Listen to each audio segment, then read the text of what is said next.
sekalian, dipersilakan boleh kembali duduk.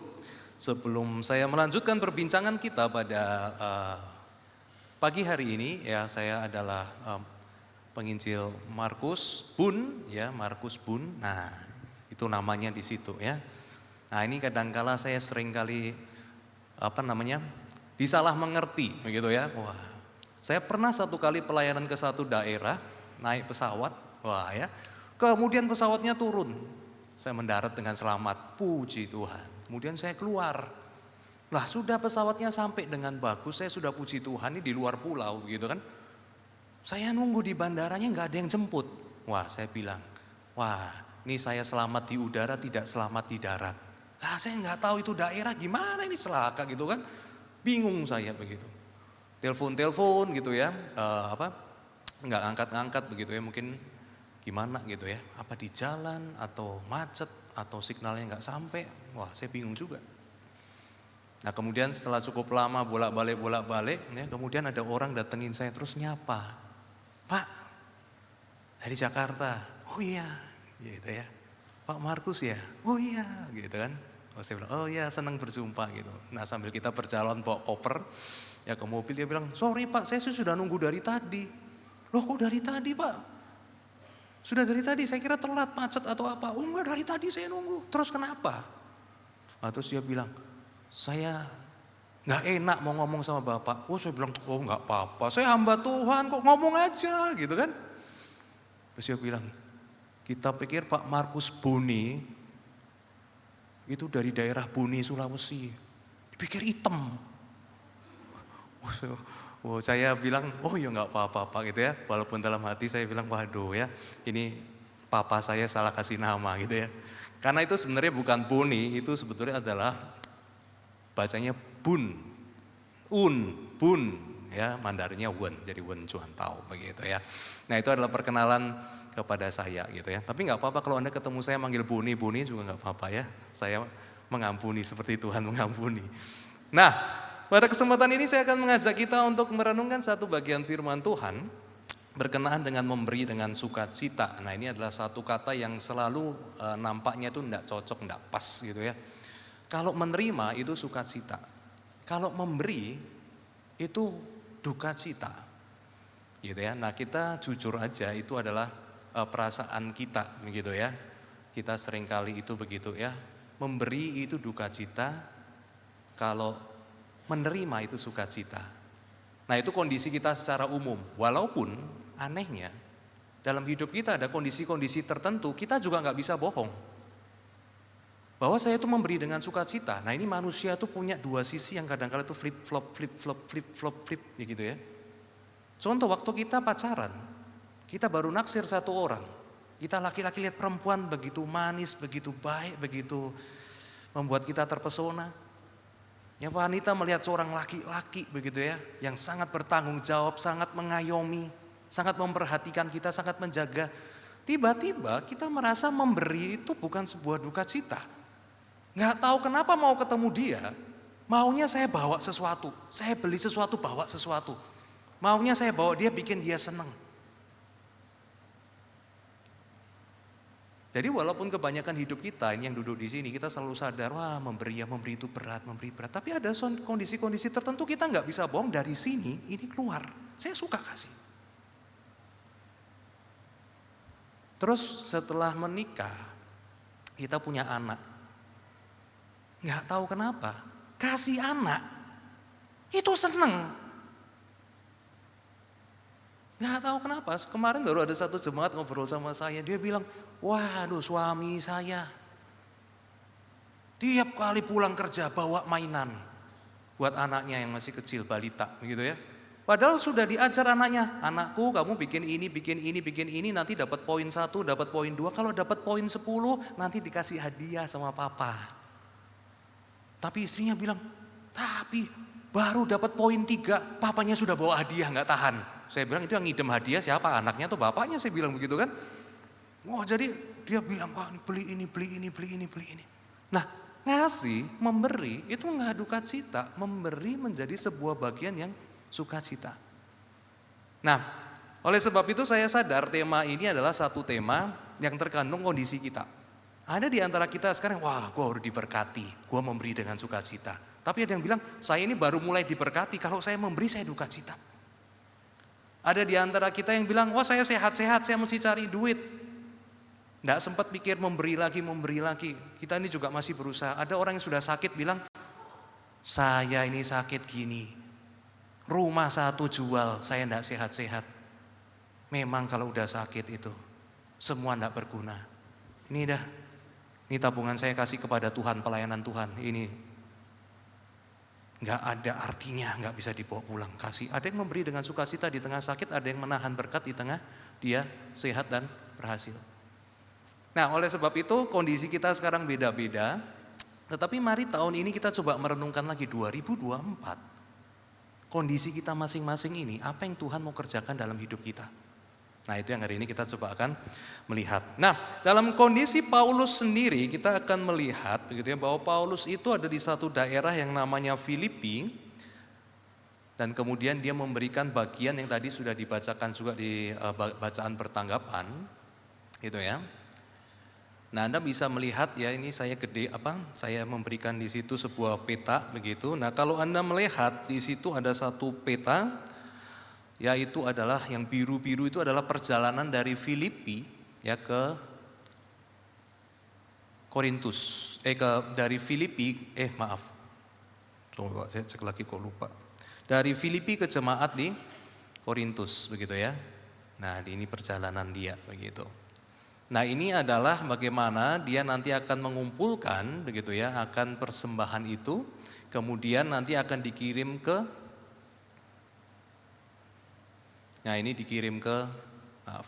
dikirim ke Yerusalem di sini begitu ya. Nah, Anda bisa melihat ini satu perjalanan yang sangat panjang gitu ya. Dari Korintus ke Filipi saja sudah 700 km gitu ya. Nah, ini lebih jauh lagi begitu. Nah, Anda bisa melihat di situ. Nah, jadi waktu Paulus sedang ada di Filipi, maka kemudian itu mereka sedang mempersiapkan apa namanya? Oke, gak bisa mundur ya. Nah, ini ya, oke. Oke, sama ya, oke.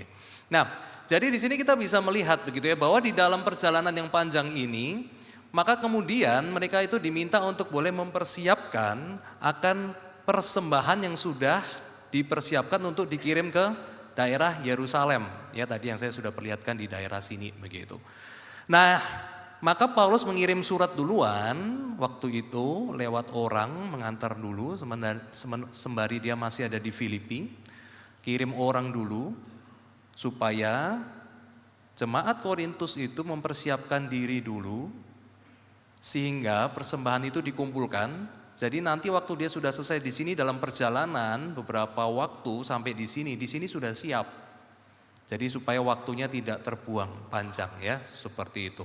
Nah, ini adalah perjalanan yang akan dilakukan oleh Paulus. Nah, sebelum itu dia mengirim surat. Dan di dalam surat itu tadi kita sudah bacakan, dia mengingatkan jemaat untuk boleh mempersiapkan persembahannya buat jemaat yang ada di Yerusalem. Jemaat yang sedang kesulitan. Nah, maka tadi kita sudah membaca juga ya bagaimana dia mengatakan, Paulus mengatakan, persiapkanlah persembahan itu sehingga waktu aku datang nanti semua sudah siap. Dan kemudian tadi kita membaca bagaimana ada pernyataan-pernyataan bagaimana orang yang menabur sedikit akan memungut hasil yang sedikit juga. Tetapi yang menabur benih banyak akan memungut hasil yang banyak juga. Setiap orang harus memberi menurut kerelaan hatinya. Jangan memberi dengan segan-segan atau karena terpaksa, sebab Allah mengasihi orang yang memberi dengan senang hati. Allah berkuasa memberikan kepada kalian berkat yang melimpah ruah, supaya kalian selalu mempunyai apa yang kalian butuhkan, bahkan kalian akan selalu berkelebihan untuk berbuat baik dan beramal ya, dan seterusnya. Itu pembacaan sampai ayat yang ke-12. Nah, Anda bisa buka Alkitab Anda. Nah, saya akan menunjukkan beberapa prinsip-prinsip yang penting di dalam pemberian pada kesempatan kali ini. Nah, prinsip yang pertama adalah Anda bisa melihat ayat ketiga dan ayat yang keempat ya, ayat yang ketiga dan yang keempat. Oh, sorry, ada di tengah ya. Ada ayat ketiga dan keempat. Nah, jadi di situ dikatakan ya, hendaklah kalian mempersiapkannya. Jadi di sini kita bisa belajar satu hal adalah kalau memberi buat Tuhan, kita itu sebaiknya sudah siap. Nah, ini sebuah hal yang hari ini nanti kita akan renungkan lagi juga ya di bagian bawah. Jangan buru-buru. Jangan kita itu kagetan, tetapi memang sudah dipersiapkan. Nah, itu adalah satu hal yang hari ini kita boleh persiapkan dengan baik. Jadi waktu kita mau memberikan persembahan, kita memang sudah tahu saya akan mempersembahkan apa. Nah, ini adalah satu hal yang kita bisa terus lakukan dalam kehidupan kita, begitu kan. Nah, tapi saya juga sadar ya, sekarang juga sudah bilang begitu kan. Oh iya, tapi Johan tahu, sekarang kalau saya mah udah nggak pakai lagi uang kertas. Jadi saya selalu siap sedia. Kan tinggal angkat handphone, transfer, gitu kan. Ya, saya bilang oke, itu juga boleh ya, kita transfer, kita kris, kita juga boleh. Cuman yang saya bilang, waktu kamu mau kirim, hatimu sudah mempersiapkan belum? Jangan waktu nanti persembahan mau transfer, mau persembahan keluar QRIS, begitu kan? Atau hari ini misalkan begitu ya, di tempat saya ya, dibagikan akan buku perpuluhan.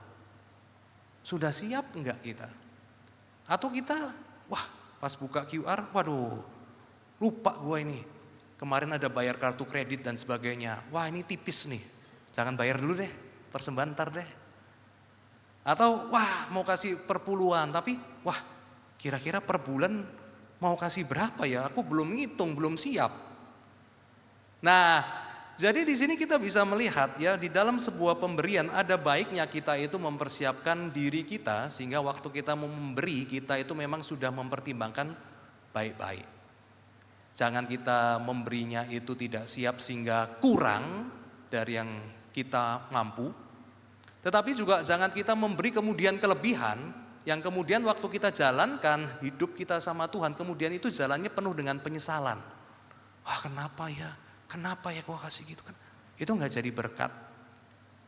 Makanya kalau kita mau memberi dengan sukacita, jangan dengan paksaan. Salah satu ya apa? Kalau orang lain enggak paksa kita berarti apa? Kita harus sadar sendiri. Kita orang tua kan sering kali bilang, kamu itu ya, hidupmu itu loh. Masa papa mama harus paksa kamu, harus tegur kamu baru kamu itu benar? Punya kesadaran dong, mikir dong. Sehingga gak usah orang suruh kamu lakukan yang benar. Nah, sama. Masalah persembahan itu gak akan bisa sukacita kalau gak kasih. Tuhan gak ada berkat. Kalau gak kasih, kamu pikir kesehatan itu dari siapa? Tuhan marah, terpaksa kasih. Tapi kalau dari kesadaran, kita doa sama Tuhan, kita dekat. Kita mengalami kejadian-kejadian, kita tahu kita sembuh karena Tuhan. Kita tahu kita sakit, Tuhan tidak meninggalkan kita. Kita tahu kita dulu pernah bangkrut, Tuhan bangkitkan lagi. Kita tahu kita punya anak, punya masalah, Tuhan tolong. Timbul kesadaran, mempersiapkan Tuhan, saya ini begini, yang saya siap kasih, maka kita kasih. Nah, itulah yang disebut kalau di dalam manajemen keuangan itu adalah sisihkan bukan sisa. S-nya sama. Kalau sisihkan itu begini, saya punya 10 juta. Saya mau kasih kepada Tuhan 1 juta, itu sisihkan. Kalau sisa, ini 10 juta. Iya, oke. Anak kerja apa, hiburan, entertainment, bayar ini. Wah, sisa 150.000. Oke. 100.000 kasih Tuhan. 50 pegangan. Tinggal 1 hari akhir bulan. Ya, 50 mungkin jaga-jaga beli apa. 100.000 kasih. Itu sisa. Nah, itu enggak siap. Siap itu berarti saya udah tahu nih. Maka disisihkan, bukan diambil yang sisa baru kasih kepada Tuhan. Nah itu adalah satu hal yang bisa kita lakukan dalam tantangan kehidupan kita, dan kita selalu bilang, aduh kalau Tuhan bilang sisihkan kok Tuhan pinter ya gitu ya, Tuhan klaim dulu di depan ya sisihkan dulu begitu. Tapi Tuhan tuh baik. Karena saya sama Anda tuh selalu punya kecenderungan sisakan. Makanya kita kadang-kadang gak punya tabungan. Kenapa? Karena kita sisa tabung. Kita gak punya investasi. Kenapa? Karena sudah gak ada sisa untuk investasi.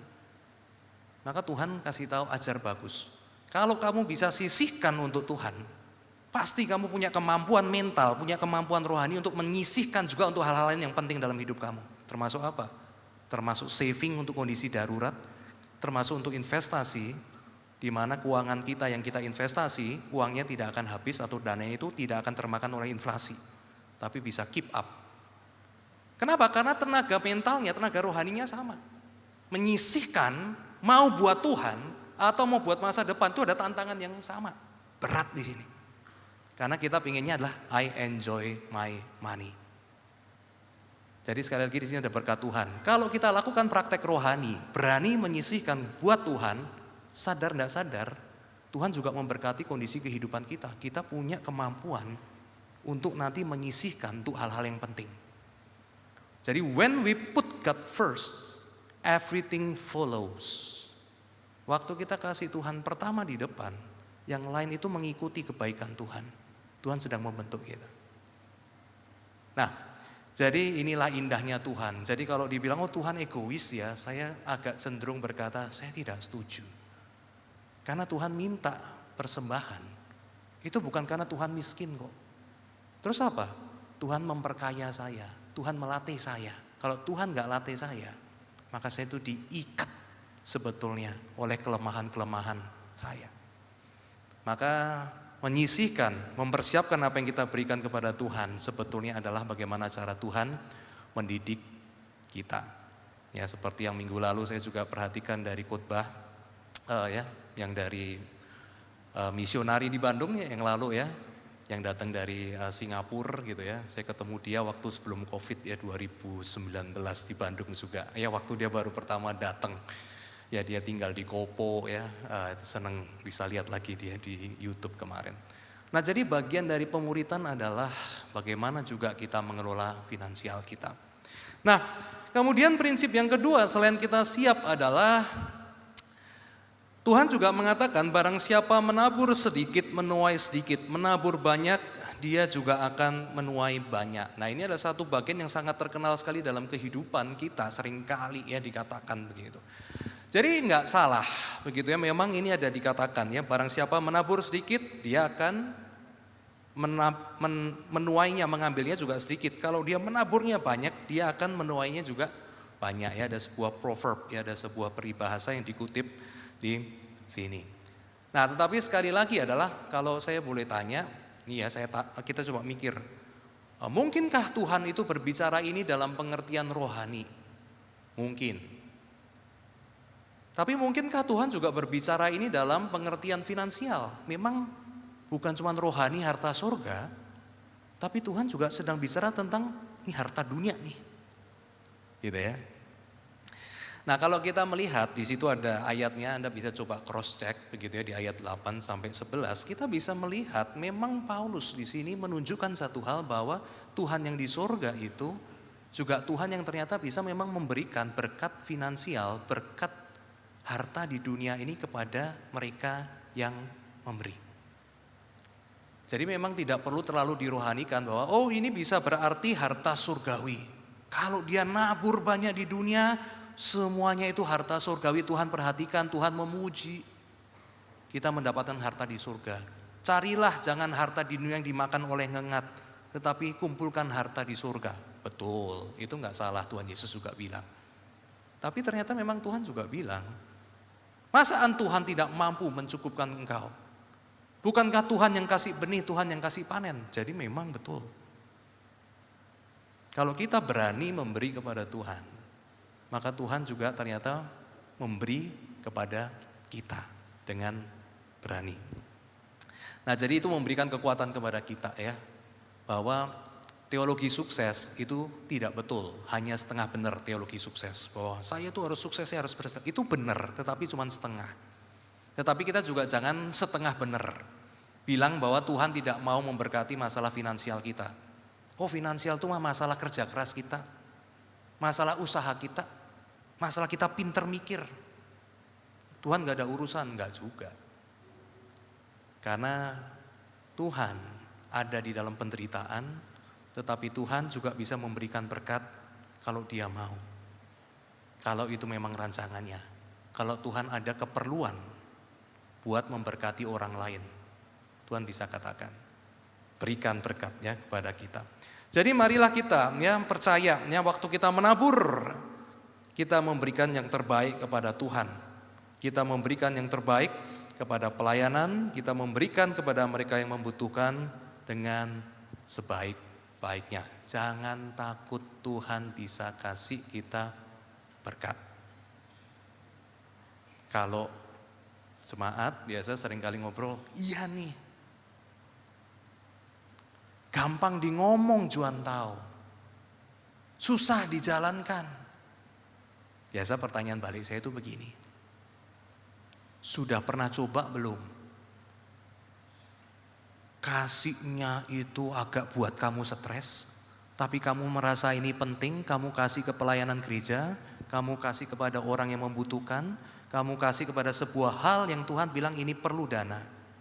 Kamu kasih, walaupun kamu tahu, aduh ini gak gampang buat kondisi keuangan saya. Ya belum lah Tuhan tahu, takut. Nah, saya bilang, ya kalau kamu belum pernah coba, ya kamu gak tahu itu berhasil atau enggak.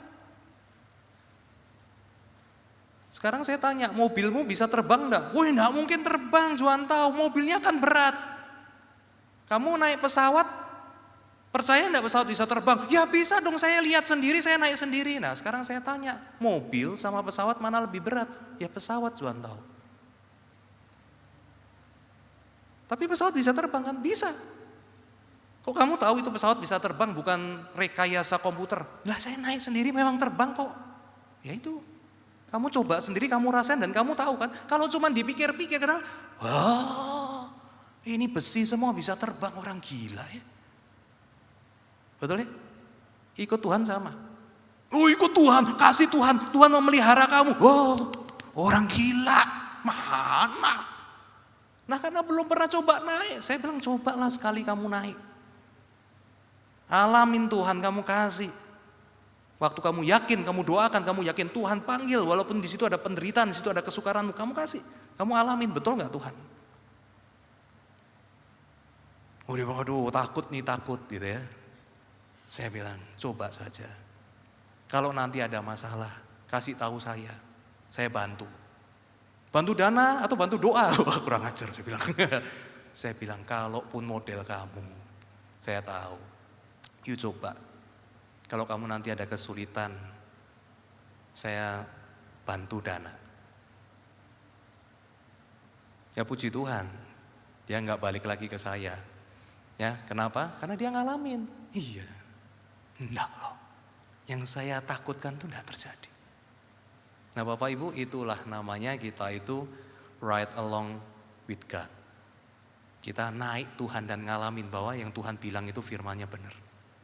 Nah Bapak Ibu, siapa yang ingin punya pengalaman exciting begini sama Tuhan? Ada? Amin ya. Ada yang sudah punya pengalaman, ada yang mau alamin Tuhan. Ya jadi jangan cuma nonton drakor. Waduh asik ya cinta-cintaan ya, asik ya saling mengasihi ya gitu ya. Wah romantis.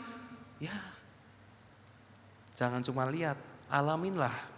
Carilah ya pasangan yang betul-betul memang Anda bisa saling menyayangi, mengasihi, dan di situ Anda bilang, waduh lebih dahsyat ya dari realitas Korean movie gitu ya. Oke, nah itu adalah realitas prinsip yang kedua. Tuhan mampu untuk mencukupkan di dalam kehidupan kita.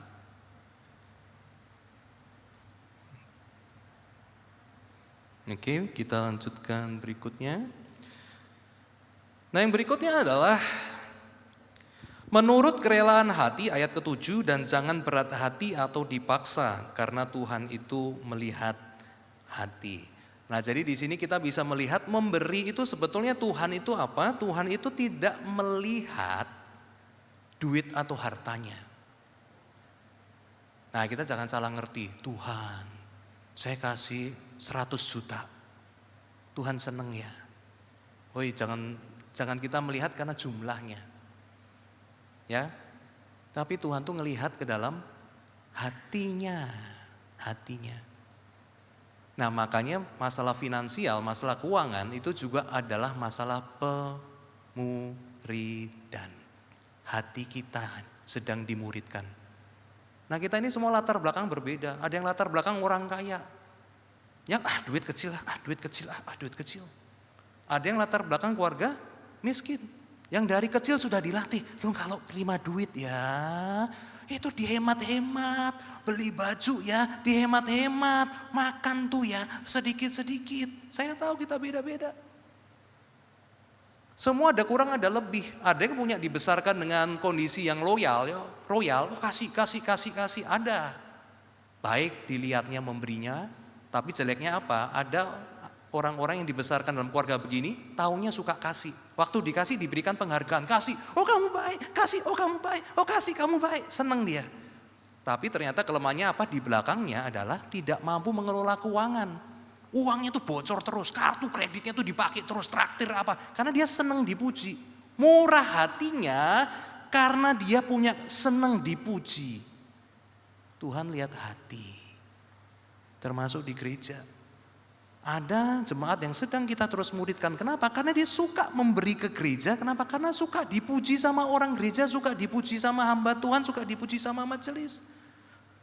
Apakah itu dosa? Saya cuma bilang satu, nggak ada orang sempurna. Tapi kita semua perlu dimuridkan menjadi murid Kristus. Dan dia sedang dimuridkan. Kenapa sih kamu suka kasih? Kenapa kamu marah? Waktu AC kamu yang kamu sumbang 2 tahun lalu rusak terus diganti terus bilang tidak menghargai. Kenapa? Dia bilang karena waktu saya kasih, saya minta dihargai, saya suka dihargai. Waktu yang saya kasih tidak dihargai, saya merasa tersinggung. Pemuritan kita kelola. Kenapa sih kamu merasa harus diberi? Orang suka kamu baru kamu merasa senang. Kenapa? Nah, terjadilah kita proses pemuritan. Dia cerita dan kita mulai lihat oh latar belakang hidupnya begitu. Nah, macam-macam. Ya kondisi hidup manusia ya. Kemarin juga kita baru ada cerita begitu. Satu jemaat penerimaannya tuh sebulan itu pasti 10 M. Lihat dia punya usaha berapa. Tapi persembahannya, waduh, masih belum capai. Ya dalam artian belum capai itu adalah ya kita merasa masih jauh banget. Berarti apa yang terjadi? Gereja marah kepada dia, gereja benci kepada dia, gereja menghina dia? Tidak. Kita melihatnya sebagai apa? Pemuritan lagi. Oke, berarti kita perlu muridkan dia. Kita perlu berbincang kepada dia. Kita perlu mendoakan dia. Proses lagi pemuritan terjadi. Nah, jadi Bapak Ibu pada akhirnya hati inilah yang Tuhan lihat. Oleh sebab itu setiap kita dalam masalah memberi pada tahun ini kita mesti melihat hati kita apa yang terjadi. Saya mau memberi, takut kehabisan uang, takut Tuhan tidak bisa mencukupkan. Berdoalah sama Tuhan, Anda perlu dimuridkan di sana. Ada di antara kita yang suka memberi, tetapi apa? Waktu saya beri, kamu harus beri saya balik. Beri saya penghormatan, beri saya penghargaan, beri saya fasilitas, saya kasih. Mari proses pemuritan tahun ini. Tuhan melihat hati kita waktu kita memberi. Mungkin ada di antara kita yang saya memberi kepada gereja, tapi saya tidak memberi kepada keluarga, karena keluarga sudah memberikan kepahitan buat saya. Mari pemuritan. Kita berdoa sama Tuhan, Tuhan bilang muridkan akan saya apa yang terjadi dengan diri saya. Mungkin ada di antara kita bilang, saya mah kalau persembahan gereja gereja sudah banyak yang kasih. Saya lebih suka kasih ke orang-orang yang miskin, orang-orang membutuhkan, saya kasih. Persembahan saya, perpuluhan saya, gereja sudah ada yang ngurus yang lain. Mari kita dimuridkan. Kita berbincang sama Tuhan. Kenapa saya kok begitu marah sama gereja? Sampai saya tidak mau kasih kepada gereja. Nah, kita semua masuk 2024 berbincang kepada Tuhan. Kenapa yang terjadi di dalam hati saya tentang masalah harta, dana, uang, finansial ini? Dan di situ Tuhan akan sedang membentuk Anda. Karena Tuhan sedang berbincang pribadi kepada Anda. Nah, kemudian prinsip berikutnya adalah dengan kita itu semakin dimurnikan dalam pemberian, maka banyak orang, ini ayat 11 dan 13, jadi prinsip ini bukan saya ambil, Anda baca ayatnya, Anda akan melihat di situ prinsipnya itu ada, gitu ya. Banyak orang mengucap syukur kepada Allah dan imannya itu dikuatkan. Bapak Ibu, dengan kita memberi kepada pelayanan Tuhan, dengan kita memberi kepada kerajaan Allah, itu sebetulnya dampaknya itu sangat besar. Yaitu apa? Banyak orang itu sedang dilayani. Banyak orang itu sedang dikuatkan imannya. Dengan Anda memberikan persembahan kepada gereja. Hari ini kita bisa punya semua, Anda bisa dengar suara saya sampai ke ujung sana. Semua orang diberkati. Bapak Ibu, ini karena ada dana sehingga gereja bisa kelola. Tidak semua gereja seperti ini. Ada gereja itu yang soundnya cuma 2 di depan. Gereja di mana beberapa saya pernah layani. Jadi yang dengar yang di depan itu tidak bisa dengar firman Tuhan. Kenapa? Terlalu kenceng. Jadi dia cuma dengarnya nying nying, karena begitu 5 menit dengar pendetanya khotbah, telinganya sakit. Yang agak jauh yang di tengah, puji Tuhan. Dia dengarnya lebih enak karena agak jauhan. Ya, jadi dia bisa dengar firman Tuhan, bisa nyanyi juga lebih enak. Tapi yang di ujung sana belakang, tidak bisa dengar. Akhirnya apa? Kadang-kala ngobrol sendiri, kadang-kala apa. Nah, gimana itu? Sulit. Sampai kemudian saya bilang, wah nggak bisa nih begini nih firman Tuhan ya. Akhirnya saya lepaskan mic saya, kemudian saya jalan ke bagian depan. Saya bilang, saya ngobrol gini aja ya, supaya semua dengar. Biar saya teriak-teriak sedikit enggak apa-apa. Ya, selesai pelayanan 2 kali ibadah di tempat itu, nanti saya pulang serak enggak apa-apa. Tapi paling enggak semua hari ini dengar firman Tuhan, merenung. Saya maju. Saya khotbah kadang-kala di depan, kadang-kala ke tengah, kemudian mundur lagi ke depan gitu ya. Supaya apa? Supaya semua orang bisa dengar sih apa yang Tuhan mau titipkan di situ. Nah, Bapak Ibu, dana itu menguatkan iman banyak orang.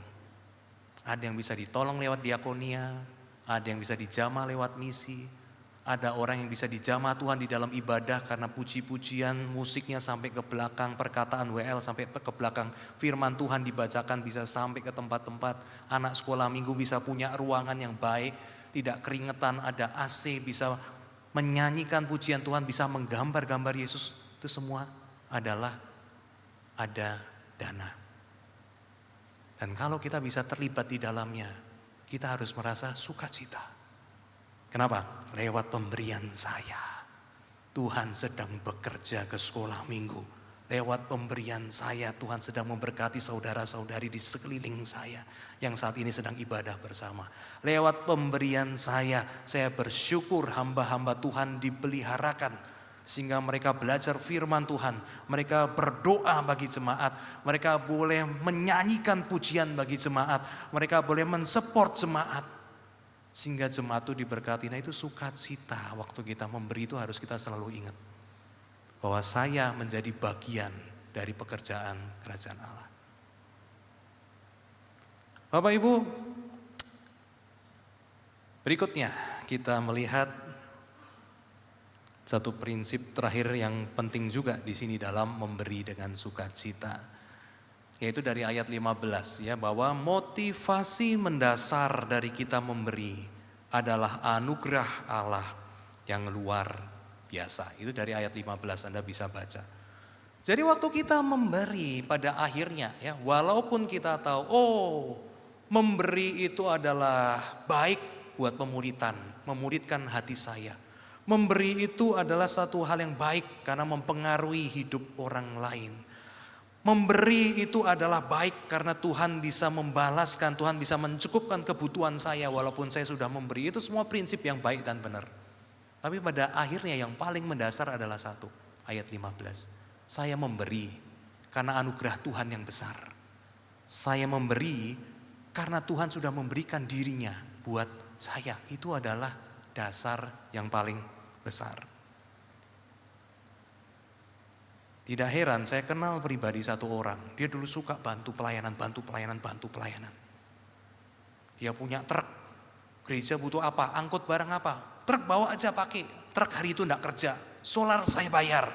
Sopir kernet saya bayar. Pakai buat pelayanan apa? Diakonia bawa barang. Misi bawa barang. Pakai aja. Gereja mau ambil barang. Mau buang barang bekas. Pakai. Di company dia setiap minggu.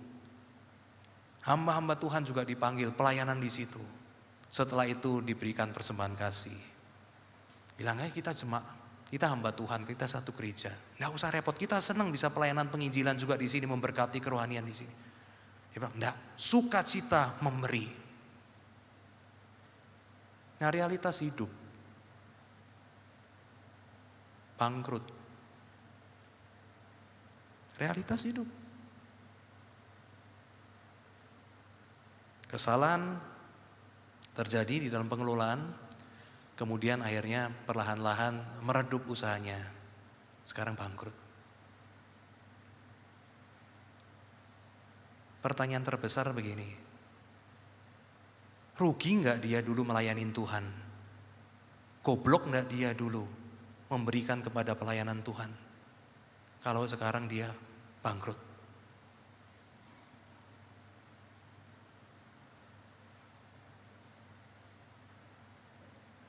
Ternyata Tuhan belum memulihkan dia hingga saat ini.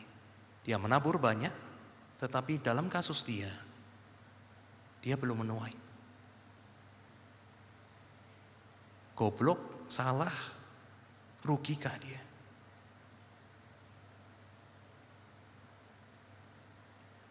Pertanyaan besar yang kemudian saya tanyakan kepada dia, gimana Pak? Dia bilang, pertama, Tuhan tahu, saya sadar, saya juga ada salah pengelolaan. Dua, saya sadar, saya tidak sadar bahwa ada orang dalam yang jahat. Yaitu semua saya sadar ada bagian salah saya juga. Saya sulit sekarang, saya sulit Tuhan tahu. Kadang-kadang saya juga bingung, aduh kenapa harus begini. Tapi kalau dibilang gara-gara kondisi keuangan di sini, saya tinggalkan Tuhan, tidak.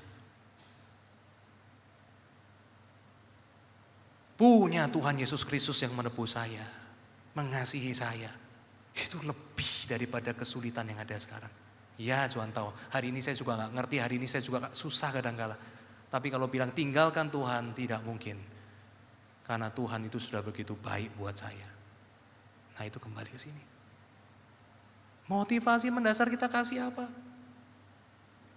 Harus pada akhirnya kita bilang, kalau Tuhan dari surga datang buat saya di dunia ini. Kalau Tuhan di dalam kekudusan mau datang ke dunia ini untuk menanggung dosa saya. Kalau Tuhan di dalam kekekalannya datang ke dalam dunia ini untuk merasakan kematian. Supaya manusia yang percaya kepadanya tidak binasa melainkan beroleh hidup yang kekal. Kenapa masalah finansial tidak dipulihkan? Membuat kita membuang Tuhan. Padahal anugerahnya lebih besar daripada itu. Makanya di dalam abad-abad pertama, ya abad ke-100, abad ke-200, yang jadi masalah itu bukan masalah finansial. Orang Kristen mati itu, orang Kristen miskin udah biasa. Di dalam sejarah gereja awal mula, justru orang Kristen itu penghargaan tertingginya apa? Yang dia mau itu apa? Baik jemaat maupun hamba Tuhan. Mati martir. Penghargaan terbesar itu adalah bukan jadi kaya, bukan jadi sehat, bukan jadi pejabat tertinggi, tetapi mati martir itu yang dicari. Kenapa? Karena waktu mereka membaca Injil, mereka membaca Alkitab, mereka sadar Tuhan mau mati buat saya. Padahal Tuhan adalah Tuhan. Kalau saya manusia mati bagi Tuhan, apa artinya? Kalau Tuhan sudah mau mati buat manusia supaya manusia hidup, saya tidak keberatan untuk mati martir bagi Tuhan. Waduh, itu adalah waktu saya membaca di seminari beberapa belas tahun yang lalu. Itu saya bilang, wah, betapa zaman sudah berubah ya. Tapi it's okay, kita sesuaikan. Mungkin hari ini kita nggak perlu mati martir lagi. Tapi jangan sampai ya masalah finansial ini membuat kita menjauhkan diri dari Tuhan. Itu adalah sebuah hal yang kita perlu renungkan. Nah, untuk 3 menit terakhir saya mengajak kita untuk mengubah ide menjadi realitas. Tadi itu kan ide-ide prinsip-prinsip yang bagus.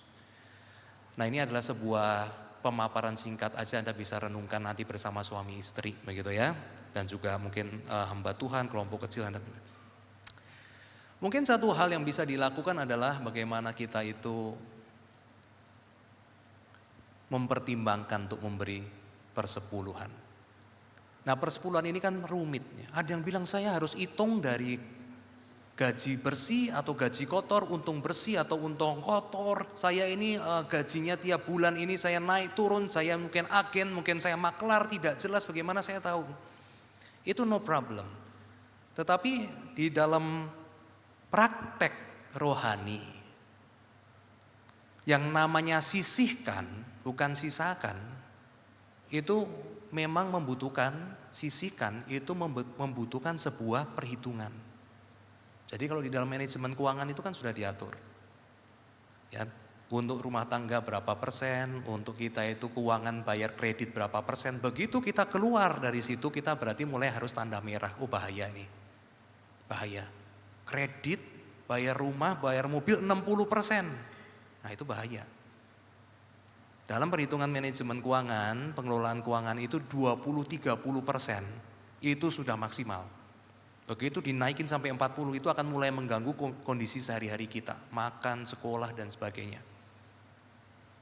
Nah, jadi kita perlu merenungkan buat saya ada alasan Alkitabiah untuk memikirkan ya apakah memang perlu ya perpuluhan itu adalah satu hal yang itu panjang lagi, saya punya sesinya untuk itu, tetapi ada baiknya ya kita coba memikirkan 10% itu menjadi sebuah sisihkan kita, persiapan kita buat Tuhan. Nah tentu aja orang bilang kenapa sih kita harus ada per 10 gitu. Anda mau bikin per 5 juga nggak apa-apa, 5% juga nggak apa-apa, 7% juga nggak apa-apa. Tapi kalau Anda bilang, oh saya sisihkan buat Tuhan, 2% dari penghasilan saya. Pertanyaannya itu begini, kalau kita cuma kasih 2%, nggak apa-apa sih, nggak apa-apa. Tapi kalau kita mau bertumbuh dalam pemuritan kita, 2% itu adalah sebuah, kalau saya bilang, sebuah level dasar.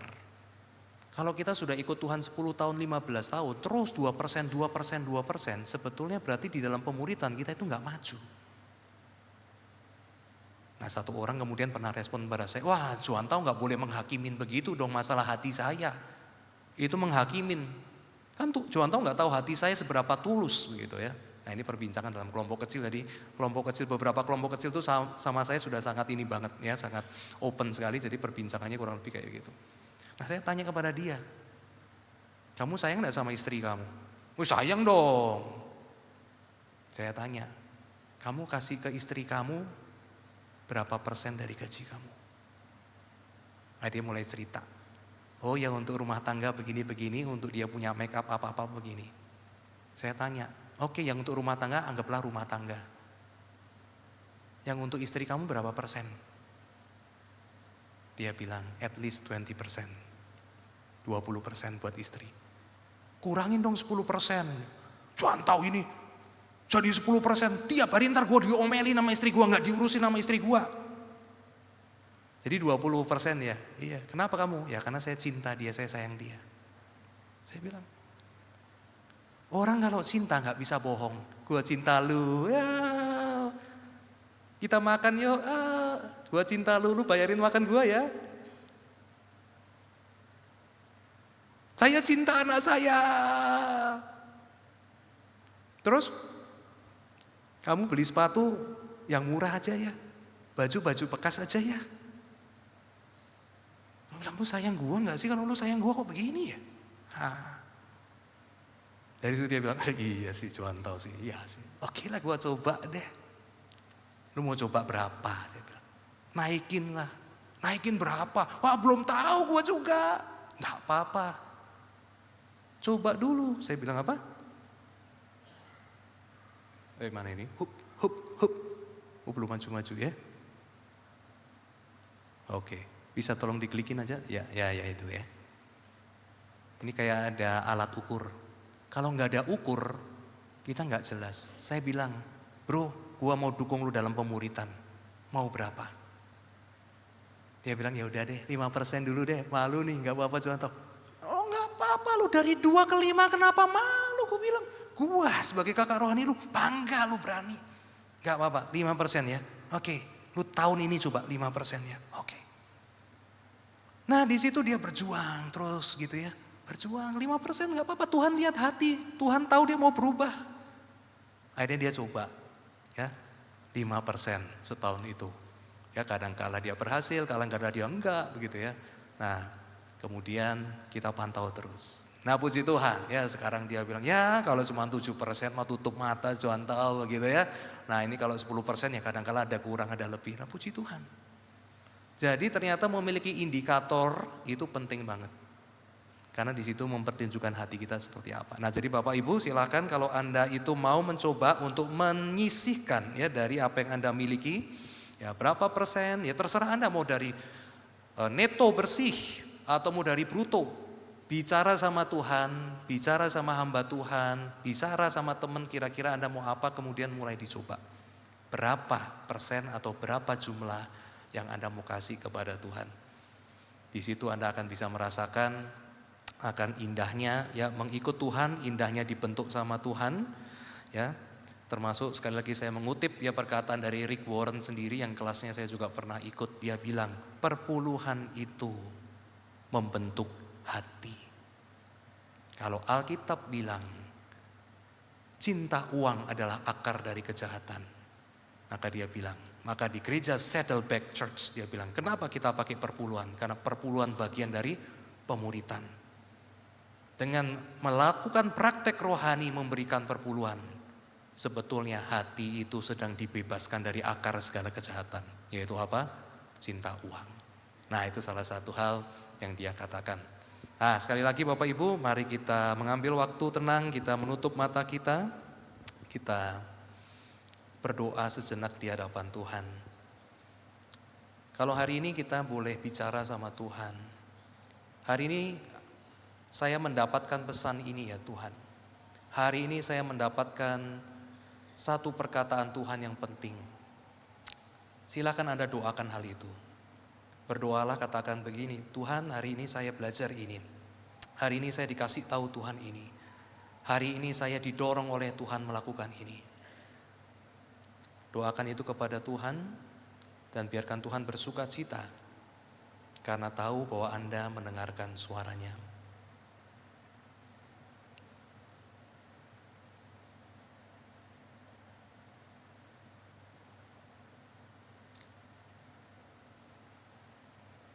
Tuhan kami mengucapkan syukur karena roh Tuhan bekerja dalam diri kami.